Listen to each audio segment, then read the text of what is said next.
Okay, welcome to the 6th or 7th episode of Severe Sessions. We've been away for a long time. We don't really have a good excuse, but Chris opened the club and he basically told me he needed a lot more money to come up here and do it. So finally we made an agreement and he's back. Hang on, people are getting paid for this? And today we're joined by ISI, Eoin Lacey, the star behind weight cuts of Conor McGregor, Carroll, and we're going to talk about horse meat and Mexican supplements and all that good stuff. PC, it's Own All Show No Go. Oh, Lacey. sorry, yes. You remember that? What's this about? All show no go. You guys came down to the gym and caught me off guard. and I was explaining what you don't want all show no go, and I looked down at my bicep and that was it. He did it again. He did it again. I was sure what happened. But the worst thing was I was coming back from New York and my telly was broken. So my missus beside me and she just sees the documentary. She said, "Oh, I'll watch it for the crack on the plane." So I'm getting these funny looks off guys in the plane doing one of these. Yeah, it was on the flight. Yeah. Oh, no. Cringe factor the whole flight. no. Oh, show no go. Right, thanks for that, lad. Much appreciate it. You're famous for that now, though. You know That's my only claim to fame. It don't must be famous for All Show No And I was Go. explaining that you don't want big biceps. They're just mere It just muscles. came, but then you looked at your big Yeah, I know biceps and what it completely was. sold it the wrong Yeah, direction. Before we get started, right, I need to ask you, I'm about 165 at the moment and I've been trying to get 40 pounds off me to fight Neil Seery. Just Yeah. wondering, could I come down to the ISI and maybe you can put me through that? I'll cut off one leg, you'll make weight, no problem. straight away. Hear that, Seery? I'm coming. You One better leg, be ready. one leg, You better I'm be coming. ready. But obviously, we have Owen on today because of the drama that surrounded John Jones' forced withdrawal from UFC 200. As you know, I take a lot of supplements. My body's banging, but Owen knows a little bit more than me about this. But initial reaction to that, 3 days out, lads. What did you think, Chris, when you heard it? Were you surprised?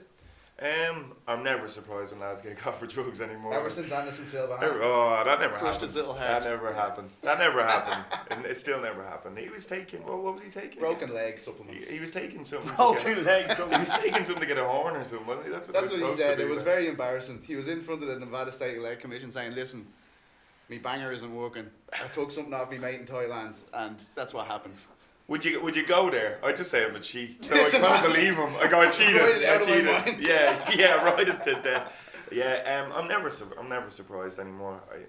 Since USADA came in, I'd say the UFC rue the day they ever brought them in with them. I know it makes them look better, but God, every show now? Pretty much every show It's a someone gets lot, caught. man. And it seems to be big names as well. You know, were you surprised when you hear that, especially when you hear USADA coming in? No, you know, I'm involved in so many different sports, and the MMA and UFC have grown so fast. It's in every sport. Yeah. It's in every single sport. So when people come out and are caught, it's no surprise to me whatsoever. Just not doing it the right. Well, not saying they're not doing it the right way. There's so many other things that they can do rather than going down to performance enhancement drug side of things. So it's I'm never surprised. I think people just see it as a quick fix though, so they just die. Oh well, I can take this straight away instead of like a long-term thing. You know what I mean? Yeah, but if you have a good medical staff and good trainers and good nutritionists around you, you can get huge performance benefits. But if the guy's going, I need something a bit better to boost me up, they go and get the wrong advice from the wrong people and then take stuff and then get caught, you know? In your experience, is it like a confidence thing when guys take the stuff, they're like, well, I've ticked every box here, I'm going to be this much better, and then a lot of people say when they come off them, that kind of confidence, that invincibility is gone. You know, definitely think when you take steroids, just first of all, steroids work, full stop. Yeah, and they're they amazing. work very well. Yeah. The key thing is when people are taking steroids, and you'll think about this, the biggest sport in the world for taking steroids is what? Cycling. Cycling, yeah. You don't picture people on Cycling. steroids being... There you go. You're there. You're on the way. You're on the way. Yeah. And the biggest thing is people think you're going to get jacked. The biggest thing steroids do is help you to recover. Yeah. Help you to train harder, cut weight easier, and then just put more time in the mat. Are we just banking on everything as steroids? Because like, would it not be more kind of EPO and blood doping? They're all that? steroids. They're all performance Alright, enhancers, okay, you know. yeah. So, but they would take growth hormone, they take testosterone, they use cortisone injections. So they're all underneath the same umbrella. Yeah, okay. But when people think about steroids, they think of a big, huge muscle. yeah. And there's people might look like they're on steroids, but Anderson Silva. exactly. Yeah, John Jones. For like until recently, you know, when he got jacked in between fights, but before, like he always looked kind of tall, skinny, kind of. But see, like I think, like what you were saying, I don't think you can come off them then. think when you've taken them, and say if you take them and win or perform well, that's it. You're ruined. Like, you're ruined forever. You're going to find it very difficult in your brain to do without them. Like. And one thing you'll notice, particularly from dealing with, let's say bodybuilders, for example. When bodybuilders take steroids, they put a lot of size on very fast, but they lose it just as fast. Yeah. So artificial muscle, you can't sustain it. So if you see an athlete through his career, and you see him getting gradually bigger and stronger, you can say, okay, that can be natural. But when someone goes from a skinny little guy to putting on a huge 20, 30, 40 pounds of muscle, that was artificially gained, and it's going to be lost just as fast. And that's why they keep taking, because again, their strength will just drop down, performance drops down, and that's why they stay in it, you know? Another thing I was kind of thinking about the other day is how competitive college sports are in America, and a lot of these guys are college athletes coming into the UFC, so they're probably taken something before, and then this is just a way of life now. It's just a normal way to act. Like, whereas in Ireland, the guy, anyone I know that juices just to look good. You know, no one's juicing to go play golf. I know what you mean. But you know, so it's not part of the culture in Brazil. It is part of the culture. Lads take it to go to the beach. They want to look good for the beach. And they look lovely. They do look lovely, lads. Can we just say? No, that doesn't. Just me. The Brazilian girls also take them. Oh yeah, fantastic. Sorry. Like, but I like them too. yeah. So I think, you know, you're getting these guys coming from that background, and I'd say I'm of the opinion, and I could be wrong, but like, if you've taken it, I don't think you're ever going to come off it properly. Like, you'll always have it. It's a crutch, basically. Yeah, but strength and conditioning is massive in the States, full stop.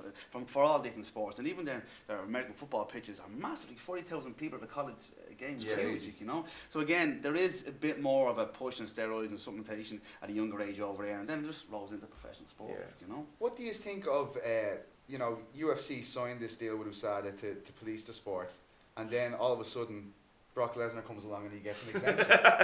Is that not contradicting exactly what they put in place there by saying, we're going to make sure this is going to guarantee that this is the cleanest sport in the world, we have these guys involved, and then they bring back a guy that a lot of people think is very well built. Stevie Wonder can see that he is juiced. My God, look at him. He looks like someone shaved a silverback and just put him in there. All right, but does that not take away from the whole point? I think both Brock and the UFC played a blinder there, because I think they kind of made it look like he'd just come back. But like, they'd known for ages he was coming back, and then he would have been tested. He's Canadian now, is he? He's Canadian now, yeah. What a win for Canada! Oh my God! He he's a mutant anyway. Yeah. He's a freak of nature, and then add in juiced out of his mind on monkey cum or whatever he's taking. Like, he is a scary motherfucker. But you look at guys like him and Hector Lombard. Hector Lombard has tested positive in the past. But is there a certain amount of genetics that makes a guy look like that? You know, you see Lombard's back and you're just like, that's not a human back. Yeah. You know look at Owen. Like, I can't look like Owen. Certain people Owen doesn't take it. Owen's clean, like, and I can't look like Owen. No matter what I do, like, I can lift weights for the rest of my life. Certain people, there's what's called somatotropes. Some people are tall and skinny, some people are short and fat, and some people are bang on in the middle. Certain frames can hold more muscle mass, and you can see on people's wrist size and people's knee size how much muscle mass they can hold. But some of these guys, when they put it on artificially, that's why they get injuries. That's why they put more muscle mass on their frame that they can handle, and that's when they get these wear down injuries. But definitely, some people's frames can hold more and are naturally gifted for putting on muscle. Some people aren't. It was reported that Chael Sonnen actually said it, and Rashad Evans said it. Yeah, they said that it was estrogen blockers. Now, my very limited knowledge of that, just as this broke, was that estrogen blockers are taken post cycle if you were using steroids to kind of balance out the estrogen that kind of picks up in your body, so you don't get titties and stuff like that. Yeah, is that true? Well, they're called bitch tits. It's a small name, or the fancy name is gynecomastia. It's the hardening behind the nipple. So again, I've never taken steroids in my life. Never recommended steroids, or don't deal with any athletes. Honestly, you can have a look. It's very nice, very solid nipple. Not hard behind the nipple either. It's just hard all over. Yeah, it's not full, behind the nipple. But the whole point is, if you are going to take some sort of estrogen blockers, it is a post cycle where you may have been taking testosterone or human growth hormone to boost your normal levels, and testosterone can be converted into estrogen. You know, so if you start looking at yourself in the mirror saying to the genes make you look fat, well then you know you're in trouble. You know? But no, definitely when you're raising testosterone, you're also raising other things in the body, and that can have side effects. So you need stuff like that to clear it out. So. Have you ever heard of guys using estrogen blockers? Has that been is it common for guys who are on cycles? Drugs are, we work with the lads for strength and conditioning, and I'm not just saying this because drugs are a no-go in our gym. no go to work with these guys. But like as well from John's side as well, John, don't know if this is okay to say. It doesn't make him look bad, so I'm sure it is. But he sent out a message and he said anyone taking anything is gone. That's it. And that was just recently, only a few months ago. He said anyone taking anything in the gym is gone. There's no bullshit with that. That's why my membership. You're hurting people. Yeah, you lost your membership. Like it's a weird sport to take drugs in. Like it's way more dangerous than in American football or basketball. I'm punching another human in his face hard, as hard as I can. You know, to put him away. Basically. Yeah, and so like the way I used to be quite friendly with a man from Tough that I was on the show with Mike King, and when I found out he took that stuff before Frank, I haven't spoken to him since. What do you see? It's like nearly like assault then because it's a You weapon. might as well just put steel in his glove. No, this is the guys are busting the balls in the gym, taking the correct supplementation where it's needed. But people are taking steroids. It's just a cheat, I think. You know? Yeah. Especially like I mean, you can even like I can understand it more when it's a cyclist or someone that's not basically as you said going out to physically hurt someone. You know, like it's the goal is to overwhelm the person you're put in there against. So it just makes it worse when it comes to combat sports, doesn't it? Definitely agree. Yeah. And like you know, if you're caught then after a fight, so say you've won a fight and you've won well, and you're caught after, should you be liable to be charged then? I don't know. Like I mean, for GBH, like. Because that's the sport, but you've taken it to another level. Like you know what I mean? Like, should you be liable? Well, like the thing is as well, the damage that fighters get put on them in fights affects them for the rest of their career. Yeah. It could literally be one time. It's all about miles on the clock. You can just hit that limit one day. Yeah. Some guy's juiced out of his mind. Like I mean, 2 years is the ban that John Jones will be looking at. Is that warranted? Do you guys think? Like, the one thing I have a problem with here, like, is the fact that I don't see John Jones being able to make money anywhere else. Like, I mean, I'm sure he has enough money to kick him out for 2 years, but it seems like, you know, he won't be able to do any punditry. He's not able to be involved with UFC at all now. Well, he's ruined that by what happened anyway. But this is the thing. You don't just wake up one day saying I'm going to take steroids. If he has been doing this, which, if he's doing this periodically for years, probably he's made that decision every single day. Every time he takes a steroid, he's making the decision that he's taking himself out of the sport, taking himself out of what makes his money, and that's a decision he's made many times. So I don't know how the lads like kind of for me. I'm very competitive as Owen knows. Like Owen has been my strength and conditioning coach since I was good. So before I was bad. When was that? Before like literally like from when we started training together, I went on a 7-fight win streak. Before that, I was all over the place. So it's like literally changed my path. But I don't know how they like look like sleep at night. I don't know how you can look in the mirror and be all right with yourself. I get what you're saying, and it's a good point you make as well, like, because John Jones is already the best fighter in the world. Why all of a sudden? Yeah, well, it's not all of a sudden. You know, but I just didn't probably like this is all guesswork. But you know, chances are he didn't just decide recently to go. Do you know what? I'm gonna start whacking the steroids out of it. Yeah. You know, you're battering everyone. No one can get near you in a fight, and all of a sudden you need to take stuff. He's by far the best fighter on the planet. Yeah. So he didn't. This has obviously been going on for most of his career, or all of his career. Did you guys? Did you see, like, obviously he was suspended, and then he put on this massive amount of weight. Now some people are saying that the muscle growth he had during that spell, where he was just in CrossFit and stuff like this, they were saying that no, that's completely natural for a guy who's never lifted weights before. I don't know if you saw them pictures. Did you think it was quite dramatic, the transformation? I didn't. He's John Jones. Yeah. He said he was doing a lot of CrossFit. That was it. He was doing CrossFit and a little bit of powerlifting. And just so you know something, CrossFit does not put muscle mass on you. CrossFit is a high metabolic activity where you're doing snatches for reps, you're doing ring small cardiovascular. So you will not put muscle mass on from that sport. So you'll get quite lean from it, but you won't gain muscle mass. So it's not. When I see someone do CrossFit, I'm not going to say, put on a load of soil. Because it's contraindicated. It's not the same sort of stimulation to the muscle. You know. Right. So it's not the correct training to put that on. So if you are putting it on, it's because you've been supporting yourself from outside environment for your hormones. Wow. But it wears you down. A lot of CrossFit people will take stuff to keep themselves able to do that amount of training. You know? So like a lot of massive volume on the body. Yeah, okay.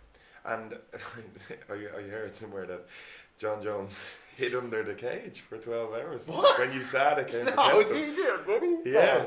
He hid under the cage. Why does he keep doing crazy shit? Jackson Winklejohn. No, AIDS ago. This happened AIDS ago. This was broke. Like. So apparently, like, they came to test him and he hid under the cage.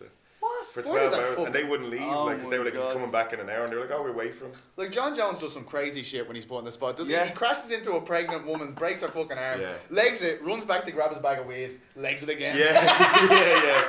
Like, do you know do you know what the weird thing is? Like, I'd actually love John Jones if he didn't do the whole holy joke I shit. love him being a dickhead. Yeah, I just want to be the bad guy. Just be the bad guy. Are you there, pussy? That was the best thing ever. I was like, When there he is. Yeah, he said like the cameras kept rolling. The interview was over, and he started talking shit to DC. Now, what do you think of the Malky Cowa, Jones's manager, came out and immediately the conversation started going towards tainted supplements. Yoel Romero, another guy who Cowa looks after, he managed to get his sentence reduced from 2 years to 6 months. And then Tim Means as well is another guy who was going to be banned for 2 years. They got reduced to 6 months because USADA literally went into a shop, bought the protein powder Means had been using, checked it, and they found these substances in it. I'm not too sure what it was. He tested positive. But see, that's the thing. That's the big thing because USADA's some of the substances are fucking ridiculous. So because they have it's mad to be on ban list. Like it's Advil. mad. No, I have the ban list, and this is the funny thing. Like we could say, okay, let's go, lads, let's make our own supplements and make our own stuff. And the standardization for making supplements is fucking very poor. So when you give an athlete, I give a lot of athletes supplements. I go into the Rio Olympics. So when I give them supplements, I have to give a cert from that exact lot. That product has been tested. It's called the GMP qualification of that lab company that's made it to the manager and to the athlete. So when they bring it, they can show. So if you're going and buying tainted supplements, you're looking to buy that sort of stuff. Okay, you don't go finding steroids in good quality pharmaceutical made supplements. When you buy gear, you buy good quality gear, as in training gear. Yeah. Oh, I thought you meant steroids or heroin. Training gear. All right, When you're going to go, where would you get such gear on? You invest in quality stuff, and you're going to buy cheap shit because you think there's something else in it. It just doesn't happen. It just doesn't happen. Right, so that's bullshit then, basically. Bullshit. Yeah. If you're taking pharmaceutical good quality supplements, they say exactly the same thing. Right. If you're taking shit supplements and something else, don't blame the supplements. It's not. Okay. Supplements get a bad rap. Right. Especially, a lot of people seem to be taking exception to the fact that they're saying estrogen blockers in a supplement. That is absolutely unheard of. No, estrogen blockers are a prescription. You don't just get it over the counter. You don't walk into a supplement shop and get testosterone and estrogen blockers. You've gone down a means to get that from. So if he was taking that, then he was pretty much 100% juicing. Yeah, well, that's the thing.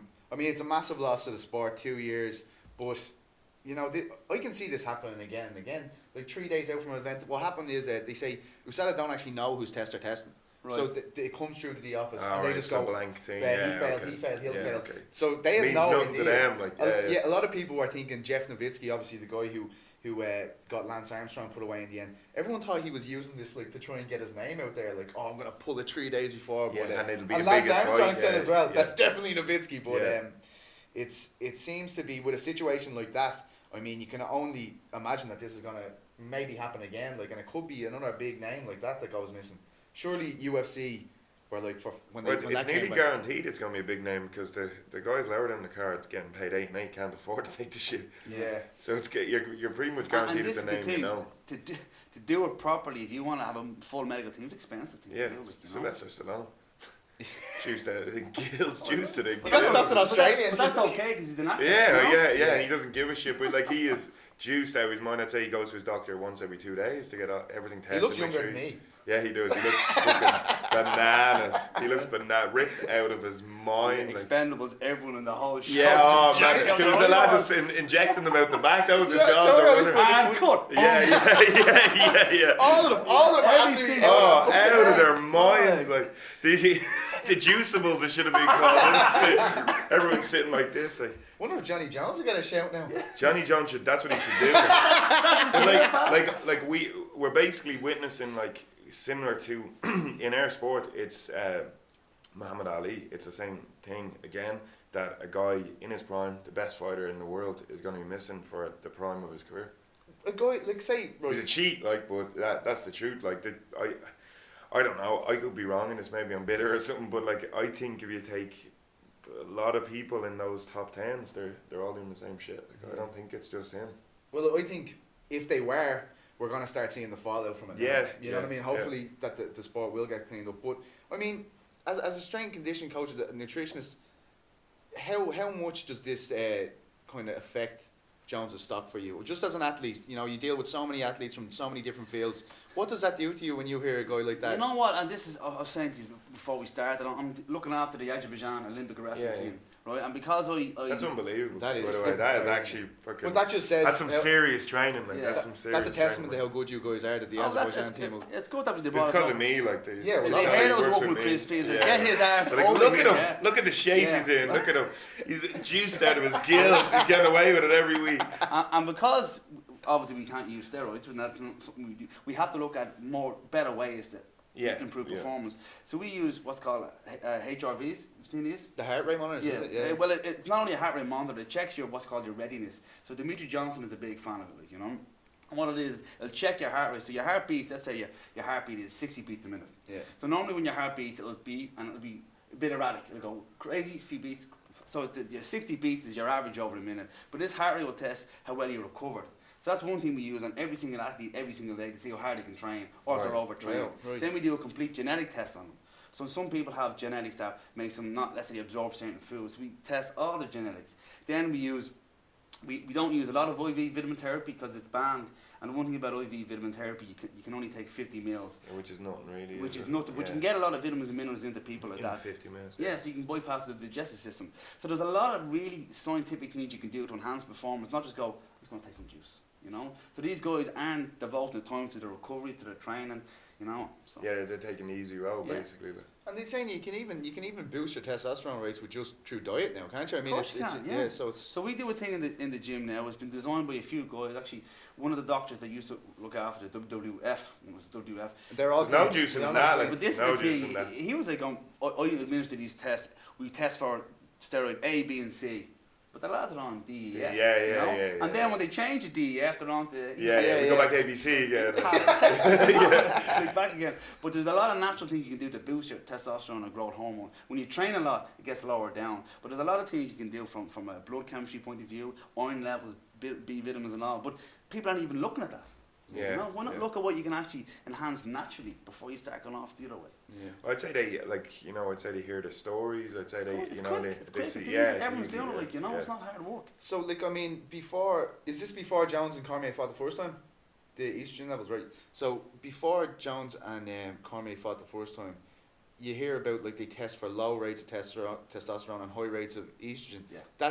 Do you think that directly points to something, or could that just be just training? Yeah, and so what happens is, and this is the thing, if I test you for A, and I say if A is high or low, Yeah. that's not an indication. You need to test all the markers. So hormones get released through your body, through your bloodstream, and everything is in somewhat balance. It's unnatural to have one hormone excessively higher than the other if it's not taken in from the outside. So something's gone up and something's gone down. You can test the ratio of testosterone to estrogen. So if one is super high and one is super low, there's something for Right, going on, okay. you know. So that was a big thing for me. That used to bug me as well. They kind of done away with it now. They used to allow lads to take TRT, and now you only need TRT if you've taken stuff when you were younger. Generally, like. Or else you're just too old. Well, T goes down after the Yeah, but like not the levels these lads were dropping to. They were juiced out of fucking mind and pride, and Yeah, horsepower and yeah. trains and Well, shit. that's what they'd go to their doctor, they'd train themselves into the yin yangs, their T's, because when you overtrain, your T levels go down. So let's say your T is supposed to be 10. I overtrain you for 2 weeks, Chris, and it's down to 1. You go into the doctor, he tests My you. T never went to fucking I know one it did, on. I know it See, did. whatever she said, she's a liar. Yeah. He's a liar. Playing snooker with a rope over there. So, you go, you get tested and you're 1. Your doctor only give you 9 to get you back to 10. And then But you're then back when back you normal. recover, you know, so that's a prescription. So it's like, there's loads of ways around it. But yeah, that they did away with all that, but they allowed it for ages. Like these lads were like, they cheated when they were younger, and then they were allowed to legally cheat when they were older, because they were all juiced in the likes of Pride and all back in the day, and so their T levels were really low. And they go to the doctor, he'd give them this stuff to cheat, and then they go well over the limits of what a normal person would have. And then you hear Kimbo Slice, you know, Yeah. heart attack. What age is he? Yeah, he's in his 30s.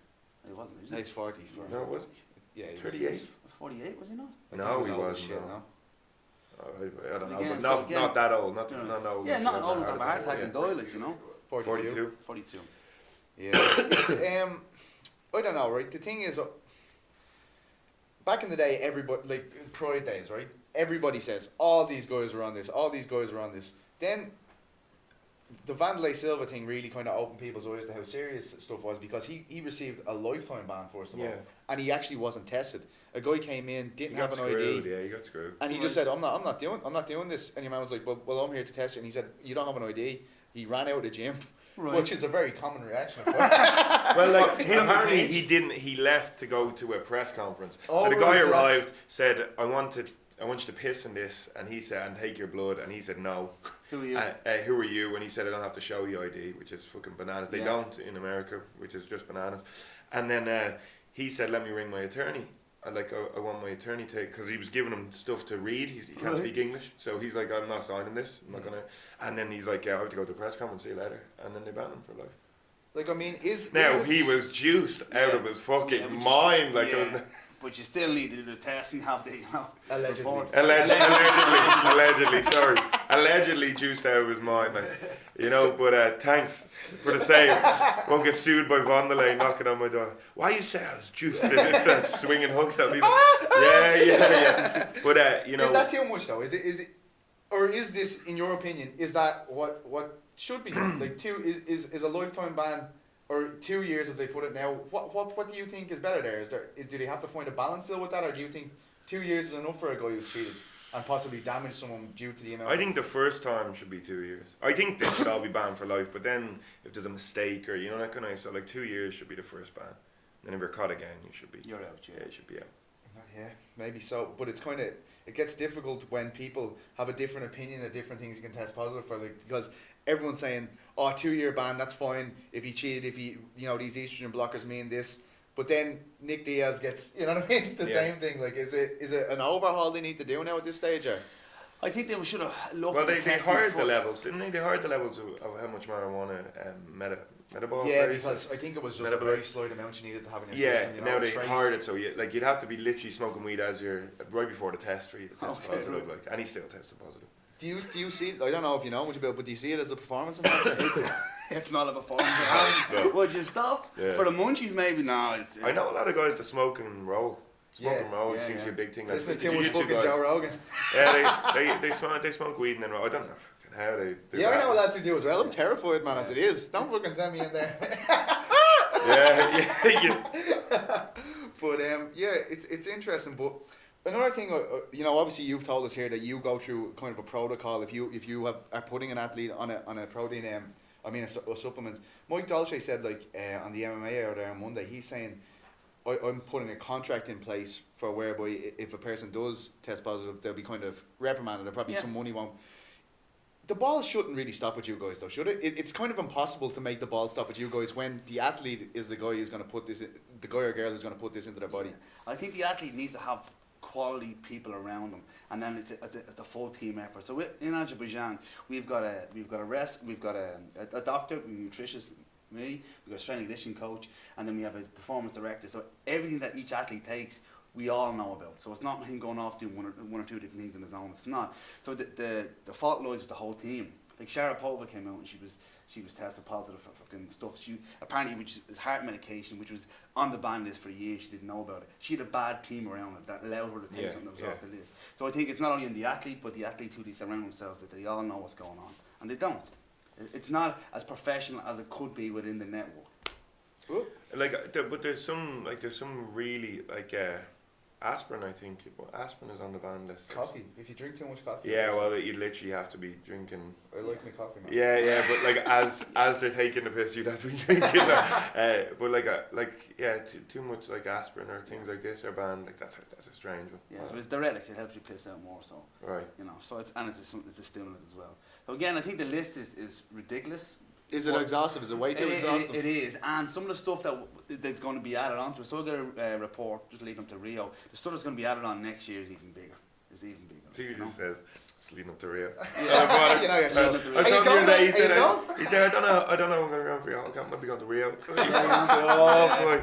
Yeah, fuck off. Been eating by mosquitoes. Yeah. So is that not making things I suppose they have to kind of renew these lists and stuff, but I mean, what safeguard can be put in place here? Is there any kind of litmus test people can just dip into their protein or dip into their aminos or whatever it is? Now, when you buy supplements, and this is the thing, you need to buy them off the right places. And the problem is, any sham can open a supplement company.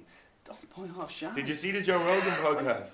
Did you see it? Which one? The one talking to Charles Son, where he said about John Jones hiding under the thing and all that kind of stuff. Oh, right, I didn't watch that much. But he said in it that they brought up the supplement that he apparently had taken, John Jones, and the picture on it, the picture of the guy in it, the most juiced guy you've ever seen. I did see that part. He's like this. Yeah. He has no neck. His chest is out here. Well, I It's thought- like, what are you buying Yeah. of this thing for? Like, you know what I mean? What I thought was very interesting as well, on the website now, the GAT website, that they're the people who sponsor them, they go, like, at the end of it, it's like, you could get a false positive if you use this stuff. What is Right. this false positive stuff? Because we're hearing a lot about, like, They don't standardise what they put in each container. And again, when you buy shit ingredients, like even again back to the Olympics, when I trained guys to go to the Beijing Olympics in 2008, they were told not to eat the meat over there. See them dropping it. do you go to the Olympics, do you? You do Olympics?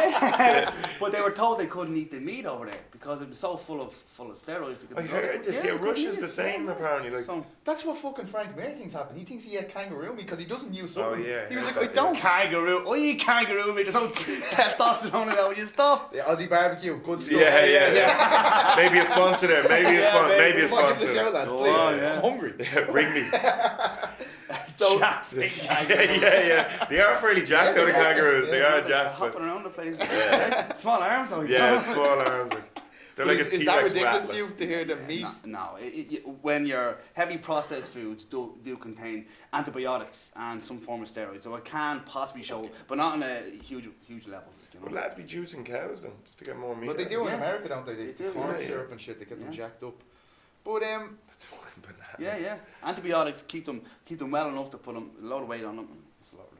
It's quite Wow. common, yeah. with you being around the Olympics so much, obviously, Olympics? Okay, sorry. Olympic teams and stuff like that, sorry. IMAF are obviously trying to get MMA to move towards some type of Olympic. They wanted to be included in the Olympics, and they've been very public about this. They don't mind saying it. Because of your work with MMA, and you work with the younger generation at MMA as Yeah. well, it has to be said, like, do you think it's still very far off getting to that level? Is it still a good bit off? Well, you see how much has changed over the last while with the brain scans and the nutrition, the testing. I think it is a good bit off. They need WADA approval, and I think that's the Yeah, it's a tough lot. part, I isn't think it? it's I gonna don't be a long think it'll ever be in. No, I just don't think it's that kind of sport. Yeah. I think it's because it's too many sports Yeah. together. You know what I mean? I It's not think- like judo and, you know. It's Yeah, a hybrid, like. I'd love the push to be more for like, you know, the way wrestling was about to go and stuff. Fila, I don't know if I'm showing my age here, but it used to be a competition called Fila, and it was like submission grappling, and that was Right. their aim, was to get that into the Olympics, and just call it grappling. Hmm. Get rid of all the other grappling arts. This Yeah. is just grappling. No gi. Go in. Wrestlers can enter. Submission wrestlers can enter.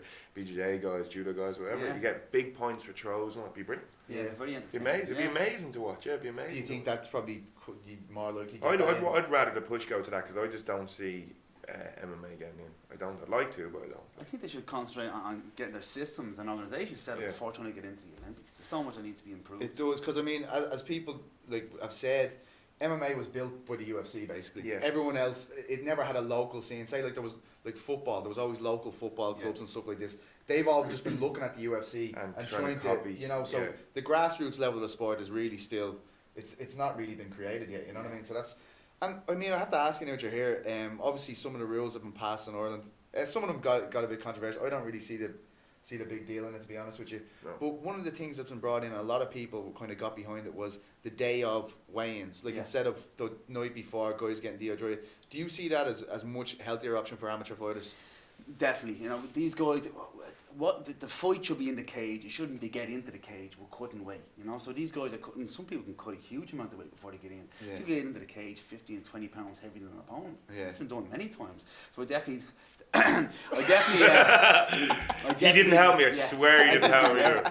In the sauna, I look at Harold had it. Can't even talk. His lip won't even move off. Yeah. It's stuck. Yeah, not one bit of water in my mouth. Are you alive, Chris?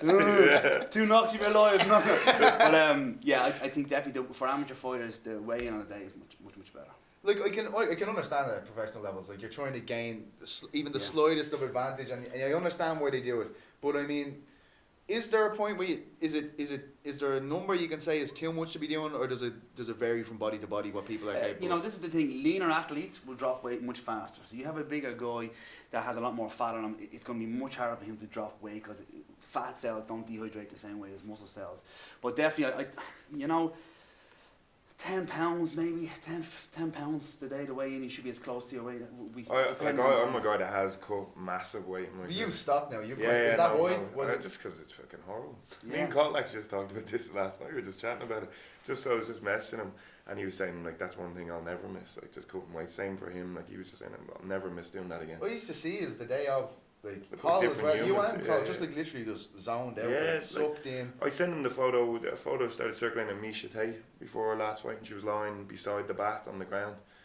And they were like everyone was making such a big deal about this. I just sent Colin Mescon pretty much every weight cut I did. Yeah, yeah. Me lying on the ground, Carl going, "You alright? Be up in a second, mate. Just back in the sauna. Just let me chill out for 1 minute." Like, like it's a miserable thing. It has no business at an amateur level because the skill should be the difference. Yeah. So it shouldn't matter. You know, when you get to a pro level, 5 kilos can be a huge difference when you're on top of someone. You know, if you know how to. Carl asked me to walk him out in Boston, and that was my first exposure to the background of what goes on. In the Did you UFC. refuse point blank? Yeah. I didn't, of course. So we're in the hotel and the big media thing. The guys are, they're wretched. They're, Connor was there, Carl, Paddy, Ash, everyone was there. On the bus, go to the stadium, big queue, and Connor's on last. We're all on the bus waiting. So Paddy's behind me, and someone mentions a Jaffa cake. Well, Paddy Houlihan hopped up off that and said, "Who's got a Jaffa cake?" The guys are just, it's too much weight. Restrain him! Restrain that man! Who's got a fucking Jaffa cake? You know, people talk about diminishing returns. You know, as far as they cut so much weight just to be good over the first 3 minutes. You've talked to me about this a whole lot. Is it absolutely ridiculous? Like when you see the amount of weight that's happening here, and people are still going into contests saying, "Oh, cut 35 pounds, I'm going to be a beast in here." At pro, like if you think about it, right? If I can walk in there, say 20 pounds heavier than the guy I'm fighting, which has probably happened before. Like when I hit him in the face, I'm hitting him 20 pounds harder than he's hitting me. Until when though? Yeah, but it mightn't take till when. Yeah. Might just take those 2 shots because it's 20 pounds heavier. Like 20 pounds is a massive gap. Like it's a massive gap. It's huge. Yeah, it's huge. It's like in the gym, you'd see guys probably not want to roll with someone that's 20 pounds heavier. You know? Yeah, no, that feels. Yeah. No, Owen. Yeah. What you mean? Oh, you're heavy. Big boys class in 2 I hours. always take the rolls at all. Don't worry about You're it. fucking really you. I just take chicken rolls myself. But yeah, I do. For amateur though, I think it's. I wouldn't mind that rule coming in. You know where they test you. I think it's 3 weeks before, and then they test. I think they're doing that now, aren't they? 10%. Yeah. You're allowed to use 10%. They have when you get in, your check-in weight the week of the fight needs to be like, for flyweight I think it's like 12 pounds over. Right. And Neil Siri was saying to me like there's loads of flyweights are coming in way heavier than that. Like that's going to cause a problem there. I think they're just guidelines at the moment. Right. Actually, like, They're not rules. They're just. Oh, so you don't They're get in just trying it trouble. out. So I think They're just trying it out, kind of thing. One thing about them, especially on an amateur level, when you start to get a skill set, like you're swinging a golf club or a racket, your hands, your feet are certain weight, and you've certain proprioception. So when you touch your nose and you can balance. When you start cutting a lot of weight, you don't know where your limb necessarily is because your body's changing. So one time your arm is 2 kilos and then you drop a lot of weight, it's 1.5 kilos. So you change your whole technique, it changes everything. You give a football player a bigger ball or smaller ball, it's going to mess with the skill set. So when you're learning a skill, massive fluctuations of weight is going to be detrimental to performance. You won't be as accurate, as sharp as you need to be. So big cuts especially for amateurs, is detrimental to performance. It's cuts for pros no good anymore either. Yeah. Well, I mean, it's My kind feet on. it kind of is getting to the stage now where you kind of feel that, you know, you moving up, like Gunnar Nelson never really cuts weight, stuff like that. You know, do you feel the mentality changing when it comes to that kind of stuff inside the sport? I think because MMA is so evolving and guys are trying to get a huge skill set, they haven't probably embraced the nutrition and strength and conditioning the way they possibly should have. And guys think about training on the mat is going to get them the physique or the strength they need, and that just doesn't happen. Yeah. You know? So I think they need to not do loads of sessions in the gym, but enough to complement their weaknesses. Right. We've got to ask you now that you're here. Yeah. Conor McGregor, are you working with Conor ahead of this fight? No, we haven't had Conor over in the OSI for this camp at all. Right. We had the previous camp, not too many sessions. Conor's training hasn't been a bit irregular. I know he's been over in Portugal with Colin Bourne, and then he was in Iceland. Yeah. Some camps in. So I know he's having a much more of a systematic approach this time around. Were you shocked? Like that, I just imagine when the whole world heard about this. Oh, we're going up to welterweight. But did that shock you to hear that when you heard? Nothing shocks me with Conor. Like, no, nothing. No, didn't surprise me. Yeah. In terms of athleticism, Yeah. Connor's like obviously a lot of people think like he's basically a genetic freak. All this fast fast twitch muscle fiber. fibers, yeah. Like is he that kind of incredible? He does have a lot of fast twitch muscle fiber. He has great posture and great biomechanics. So leverage wise, with such a long reach, and has a lot of torque and power in him. But he could definitely get stronger. He could definitely get faster. There's all parts of the game he can improve. Like, you know. I think as well, people always like the fast twitch muscle, all this. He's just super technical. Yeah. Especially on the feet. Like he's a phenomenal grappler as well, but especially on the feet. Like it looks like he's moving way faster than guys because he knows what's happening before it happens. Anderson used to do it. Yeah. Anderson doesn't look He's like leading them out on to the left hand. And when you have a exactly. skill set like that, like when you do a movement, go from your brain down to your muscle to do it. But when you have reflexes, it doesn't. His reactions are phenomenal. Like, you know, it's ingrained in his movement. Yeah. He just reacts without necessarily thinking about it. He's done it he's done it so many hundreds of times. thousands of times at this stage, millions maybe. You know, but I was chatting to him a little bit recently, and he was saying he tried to big up for the last fight. He just basically tried to put on weight. Like tried to be a welterweight in this fight. He said he doesn't care if he weighs in a few pounds under. Doesn't give a shit. You don't have to answer this if you don't want to, but I'm just wondering when you see Conor and like the way he was kind of talking about just eating up to the weight, were you kind of like, oh, don't do this at home? Were you kind of go, don't be doing this, man? Yeah. I won't answer that. Just eating more, and that's what I said to you. When you have a skill set at a certain weight class, you're fast, you're reactive, your reflexes are there. When you increase the size of a muscle or a limb or a leg, it changes how it moves. It changes your reaction, changes how much power you can exert yourself, and then you can blow your gas tank. You know, so it's. I think that's going to be a big thing for this. I think Conor is going to be the way he trains at all the time. So that's what he's going to be on the day. Like it could be 70, it could be 74 kilos, but that's what he's going to be when he goes in there this time. I think we'll see a whole different guy. I think last time he was so hell bent on being as big as him and as heavy as him, he didn't need that shit. You know. Sure. And it's tough as well when they having a full camp. But sometimes I can't help but think when guys get called in on short notice, they don't have the time to dwell in it. They don't have the time to sit in it. I'm just going to show up here and whatever fucking happens. You know, I think it can nearly be an advantage. Do you ever think like that? Yeah, Because you obviously won a world championship. On short notice. I think the pressure's off a little bit, you know, and there's probably a little bit of you go, I have an excuse if it doesn't work. You just say, 2 weeks, mate. You got battered though, you're 8 weeks for that. Yeah, but 2 weeks for this one. You nearly died. He was on juice. Yeah, he was juiced out. Look at him. He's even with John Jones, yesterday out his mind. I think it is a weight off your shoulders. You know, like a lot of people don't put this part into it. The anxiety coming up to a fight. For me, I don't know about everyone else. I know a good few fighters, and I know some of them. So with the anxiety coming up to a fight is huge. Where you take a fight in 2 weeks' notice, literally you have a week of training, and then your fight week. Yeah. You know, and then it's different on fight week. It's actually different your last few weeks. I've always struggled really far out. As it gets closer, I'm grand, and when my training camp feels like it's going, but really far out, like I'll wake up to have a piss, lie in bed, and I'll be lying there for 3 hours staring at the ceiling, thinking about every move that's going to happen in the fight. That's why I think I'm going to be better as a coach than a fighter. It's interesting you say that. Eddie Alvarez, did you hear his interview? He's like, I need to be terrified. Like I want to be out there because my body's not going to react if I'm not shitting myself. He said, and I believe the lad said when they were over filming with Conor and Eddie Alvarez, I think it might have been Boston. They said like they were looking over at him going, you should not do this for a living, man. You know what I mean? And then you come out and you start. I remember Cerrone saying something similar. Like he's really bad out the back. And GSP as well was. Some people respond differently to stress environments. They actually relish in it and they thrive under people that wears them down. Yeah, I think though, like if you're walking through a house with all the lights off and you're like this house especially, right, and then someone jumps out, how fast you react. I think because you're scared, like, and the same in a fight, like you straight away, like you won't, you know, if something happens, you react so fast. Whereas if you're kind of there's good and bad about both. Loose is good too. Loose is good too, though. You know, loose because when you're scared, you're a little bit like this. You're almost tensing everything up. So there's somewhere in the middle is probably the best place to be. What do you think of this lad's idea of moving up to light heavyweight? I thought it was a good decision. He was sick of looking up at the smack head. I was like, thank God. Own it. Spend like 8-9 weeks killing me twice a week, getting me into this amazing shape. and I'd be about 93, 94 kilos, and then I'd ruin it.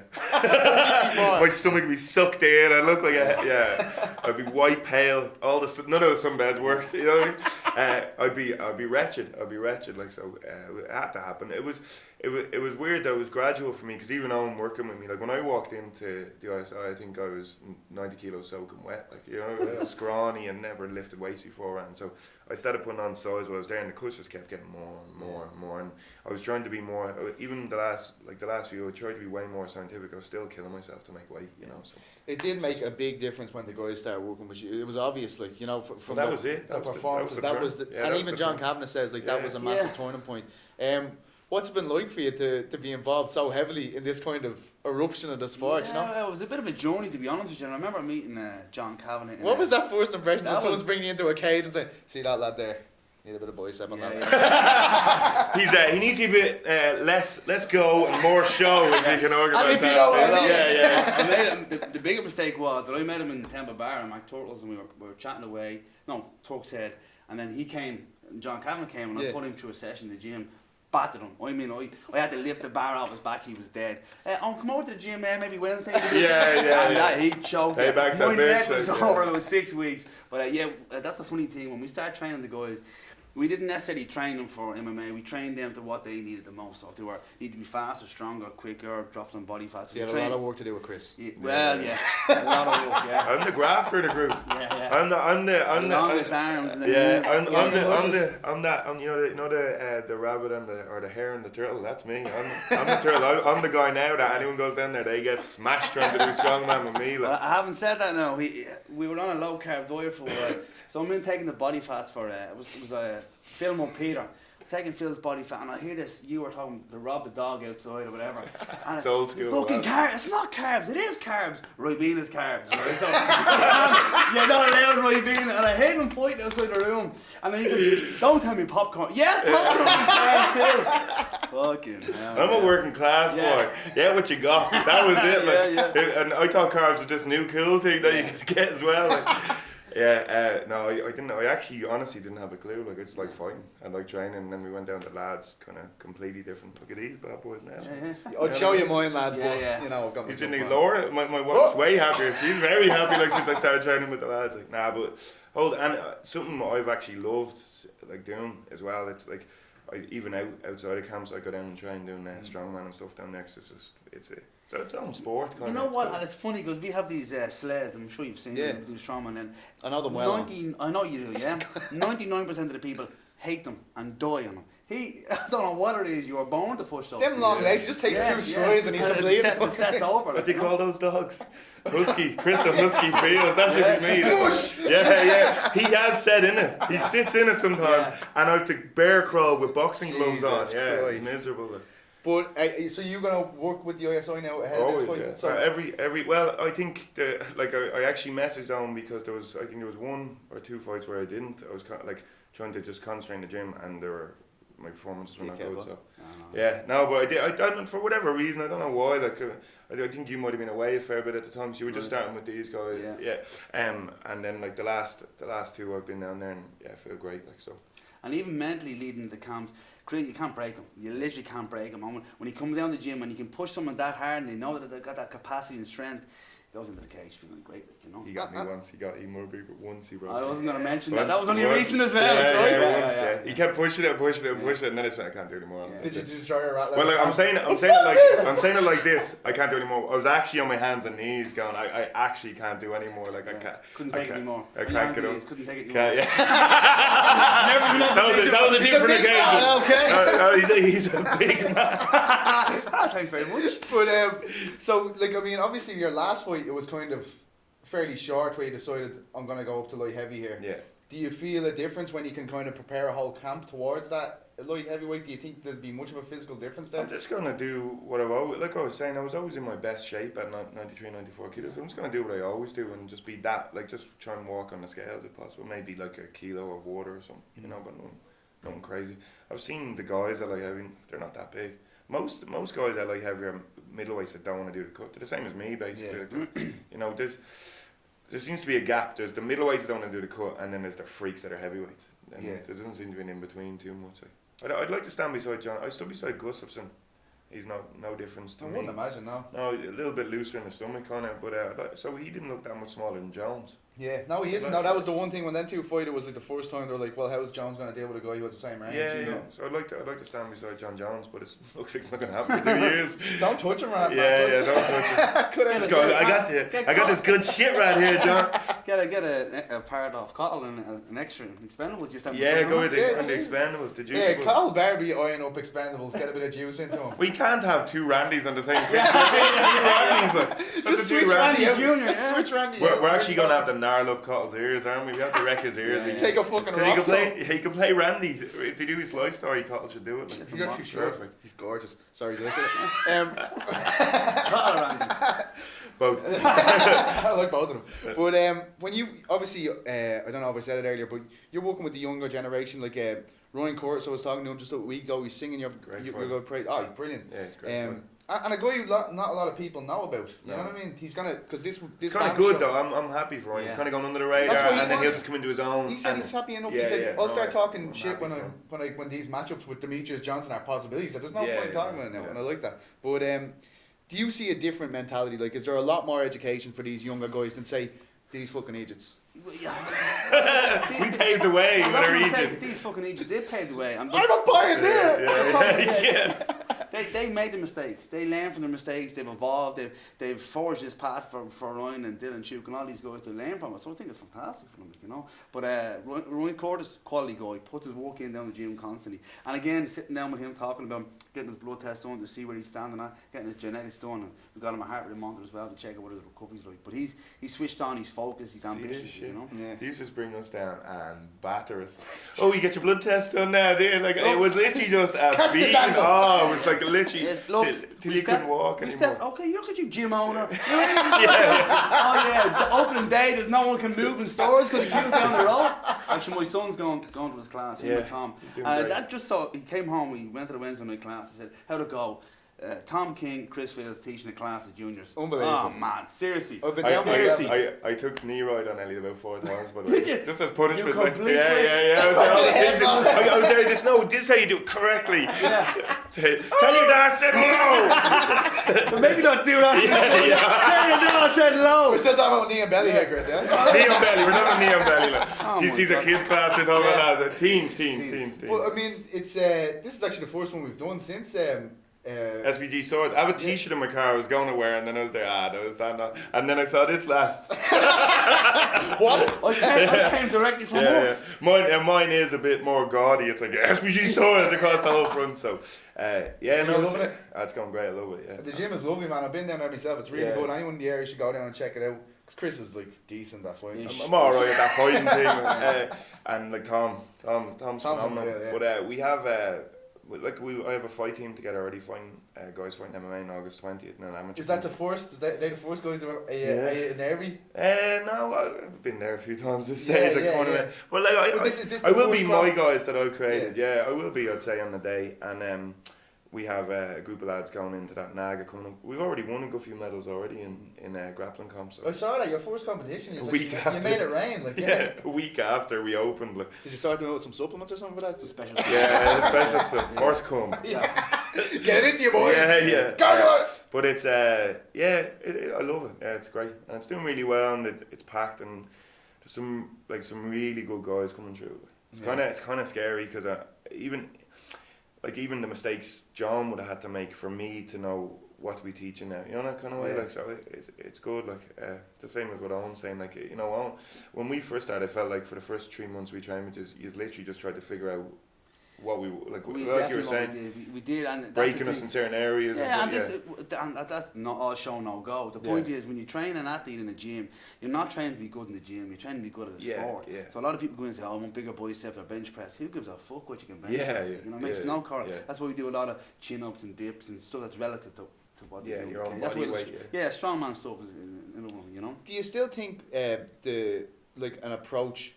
Say I don't know now. The other sports kind of have this is what most people do for this sport. Do you still think they're building the kind of is it as sophisticated as you think you've nailed down exactly what MMA athletes need, or do you think that's something that's always going to be No, evolving? I think what happens is when you train an athlete, you train that athlete, Okay, and then you see what movements happen in the sport. So let's say MMA, for example, you have to work at the time limitations. So what they're called bioenergetics. How much energy he expends in that cage, and what sort of movements he does. Then how much rest he has, and then you work the athlete that way. But if you want to work on strength, speed, endurance, you all have to hit all the components. Be like Phil Peter. Phil Peter came into the gym the first day, did a deadlift of 210 kilos. Yeah, he's monster, just a big he's a farmer bit of a strength. freak, Fucker, yeah, he's he's so a bit of a strong. freak, yeah. So for us, we never need to get him stronger. It was faster than his endurance that we need to work on. You know, so you train the athlete in relation to the man of the sport, but people come to you with maybe different attributes. Like, you know, Carroll was a strong fucker. Yeah, Straight off yeah, the bat. I always remember as well, Ash. So like like wall sits. Yeah. Ash should be still Sitting there there. 2 days later because lactic acid No just problem. doesn't Can I- affect can your I body. get up now, I'd be, standing up and he's like, get down, I'm sorry. Is this really exercise? Yeah. I've seen Owen Roddy killing Owen Roddy in chin-ups, and he was so tired that he put his chin on the bar and lifting himself up. With no hands. He literally, his hands were gone. You know, so yeah. Fucking fish, huh? Yeah, no, there was a few, like when we first went in, and Rob's dog, actually, Rob Quinn, like, he was doing, do you remember, he's old, proper old school, Yeah. he'd do chin-ups with 30 kilos hanging off him, Monkey and he was. weighs 60-something kilos. Yeah. Floyd. And there's a certain balance of doing the right amount of strength and conditioning, but the right amount of mat time. And sometimes people can go the wrong way. Yeah, I think it's important to have a coach saying 2 sessions a week, or look at your whole week. We look at a whole week schedule of 12 or 16 sessions. Where's the recovery session? And recovery is not sitting on the couch. Recovery is doing something to help you recover. Active recovery, yeah. He had a brain for it. He does 12 or 16 sessions every 3 months. Listen, man, I like to explode, right? I like to leave it all in there. I know And you then, do. You know what I mean? Once a week is plenty for me. Plenty for me training. Open practice too, invitation let's to be come honest. down to Chris's fort. Yeah, just me arms, as I told you. You know, we can't do any Do a lot of exercise. legs, you know. He- Have a hang. He was saying he's there doing leg lock, so we're going to see about that. Like, a few lads Them say, big long legs. we're not getting that on You're gonna these. get battered. They weigh about the same as you. He rings you the other day. Oh, do you want to come down train? Who's there, Chris? Just me, Tom, Cahill, Phil. No, do you know what? No. Yeah. No, don't ever ring me again. Yeah. Where? PT? But I'll put you on the spot. Final question. Out of all the guys on the MMA scene you've worked with, who do you think is the best athlete you've ever come across? Don't say Chris. It's not Chris. Well, just take me out of it. Wow. Shit himself. What the best athlete from SBG? That Just natural athlete. Obviously, some guys are just more athletic than others. But who do you think is kind of the most athletic guy you've come across? Is there a freak amongst the bunch? You know, Phil Peter was a freak. His ability, his endurance. Cottle was a freak. You know, very strong guy. That guy could go into any sport and excel in it. Yeah, you know Peter what? Quealy as well. Peter Quealy is a machine. You know what? Yeah. I think Peter, from all the different spectrum, from fitness, for capacity, for strength, and his dedication, like, I batter him. And one thing about him, no, seriously, I really kill some guys, but he is so good that I have to keep changing up on him. So no session's ever the same with Peter. And then leading up to his camp, he's gone off with Artem. We really worked very hard on him. So Peter will be, and he played for Galway for GA. Yeah. He sprints. I think Yeah, he you sprinted when he was younger as I did. Yeah, he's got a phenomenal tank. Yeah, he's a like, for me, I would have thought Quealy be up there anyway. You know, I remember Phil being a bit of a freak too. Yeah, Phil, and never got super lean. He was bigger when he was younger, so he never looked shredded, but super strong. And his fights are fantastic. They're wars. You know? Absolutely. Yeah. Pete doesn't talk to the media, Phil. And Chris Fields. Oh yeah, and Chris. Imagine The Chris workhorse. The workhorse of the group. That's all it is. Just say something nice about him. Yeah, he's great to look at. Well, that's all. His wife is lovely. God love Laura. God love you, Laura. Brilliant. My heart goes out to you every day. But that's the end of it. That's everything we have. Is that all? Yeah, but we're going to be more regular from now. I promise. I'm going on holidays next week, so definitely not next Yeah, week. I'm going to Ibiza on Saturday. coming back again. Yeah. I'm going to Ibiza on Saturday, so next week is actually gone, but like more regular, I promise.